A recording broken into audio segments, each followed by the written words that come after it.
দুনিয়ার বুকে কত রকমের ভালোবাসার অন্ধভক্তের গল্প আপনারা শুনেছেন। Laili Majnu, Shiri Farhad, Romeo Juliet. কিন্তু আজকে আপনাদের আমি শোনাবো ক্রিকেট ইতিহাসের সবচেয়ে ব্যয়বহুল ভালোবাসার গল্প। ফরচুন বরিশালে মালিক মিজানুর রহমান বনাম আমাদের সবার প্রিয় ড্রেসিং ওপেনার তেল ইকবাল খান।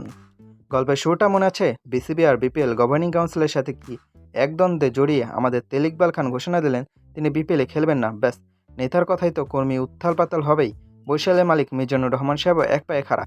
তিনি বললেন, আমার ভাই খেলে না তো আমিও টিম নামাবো না। আইন কানুন, ফ্র্যাঞ্চাইজি ফি, স্পন্সরশিপে কোটি কোটি টাকা সব এক নিমেষে হওয়া। মালিক মিজানুর সাহেব এক ইশারায় কোটি কোটি টাকা লস মেনে নিলেন, তাও বিপিএলে অংশ নিলেন না। একেই বলে সত্যিকারের ইয়ারি। ফেসবুকে মানুষ ওনাকে ট্রল করছিল। মিজানুর সাহেব হয়তো মনে মনে তখন ভাবছিলেন, আরে ভাই, টাকা তো হাত কামাইলা, কিন্তু ইকবালের প্রতি আমার এই নিখাত তেলের দাম কোটি টাকার চেয়েও দামি। এখন আপনারা ভাবছেন, একটা মানুষ যার জন্য কোটি কোটি টাকা লস করলো, সে কি এখন কোনো প্রতিদান দেবে না? আমাদের সমাজে তো কত অকৃতজ্ঞ মানুষ আছে। কিন্তু মনে রাখবেন, আমাদের তামিম ইকবাল খান আর যাই হোক অকৃতজ্ঞ নন। কেউ ওনাকে একটুখানি তেল দিলে তিনি ওনাকে পুরো তেলের ফ্যাক্টরি উপহার দিতে পারেন। নিন্দুকেরা বলে তামিম দাকে স্বার্থপর। আরে ভাই, কেউ কিছু করলে তার প্রতিদান কিভাবে দিতে হয় সেটা তামিমের থেকে পুরো ক্রিকেট বিশ্বে শেখা উচিত। মিজানুর সাহেব ওনার জন্য কোটি কোটি টাকা লস করেছেন, নো প্রবলেম। তামিমও ওনাকে খালি হাতে ফেরাননি। প্রতিদান হিসেবে ওনাকে সোজা বানিয়ে দিলেন ক্রিকেট বোর্ডের কাউন্সিলর। ভাবা যায়, কথায় কোটি টাকার লস আর কোথায় বিসিবির মর্যাদাপূর্ণ কাউন্সিলরশিপ। মিজানুর সাহেব এখন বাপুপে বা বিসিবির এসি রুমে বসে কফি খেতে খেতে হয়তো ভাবছেন, ইকবাল ভাই, তোমার পায়ে দেওয়া তেল আজ সত্যি সত্যি আমার মাথায় এসে উছলে পড়ছে।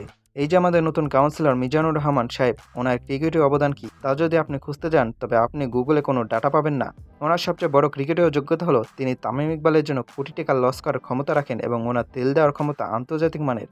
আমাদের দেশে ক্রিকেটে এখন আর পারফরমেন্স বা মেধার দরকার নেই ভাই। আপনি যদি কোনো বড় ভাইয়ের প্রিয়পাত্র হতে পারেন আর বড় ভাইয়ের কথায় নিজের পকেটের টাকা স্যাক্রিফাইস করতে পারেন, তবে আপনার কাউন্সিলর হওয়া আর কেউ ঠেকাতে পারবে না। তামিম সাহেবও প্রমাণ করে দিলেন, তুমি আমার জন্য টিম বর্জন করবা আর আমি তোমাকে বোর্ডের চেয়ারে বসাবো না। তা কি করে হয়? কুদরত কা নিজাম বলে একটা কথা আছে না? এখন ফ্র্যাঞ্চাইজি মালিক থেকে রাতারাতি কাউন্সিল বনে যাওয়া মিজানুর সাহেবকে দেখে অন্য দলের মালিকেরাও হয়তো আফসোস করছেন, ইস, আমি কেন তামিমকে দলে নিলাম না? একটু তেল দিলে আমিও তো আজ কাউন্সিলর হতে পারতাম। মূল কথা হলো ভাই, এই দেশে তেল এবং প্রতিদানের রসায়নটা দারুণ খাটে। তামিম ইকবাল ক্রিকেট মাঠে রান করতে পারুক আর না পারুক, মাঠের বাইরে ওনার ক্ষমতার রান রেট কিন্তু সবসময় 200-এর ওপরে থাকে। আর মিজানুর সাহেবের মতো ডেডিকেটেড ভক্ত থাকলে তো কথাই নেই।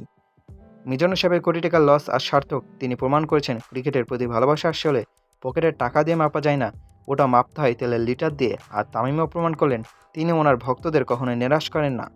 ধন্যবাদ তামিম ইকবাল, ধন্যবাদ কাউন্সিলর মিজানুর রহমান আমাদের এই অদ্ভুত প্রতিদানের গল্প উপহার দেওয়ার জন্য।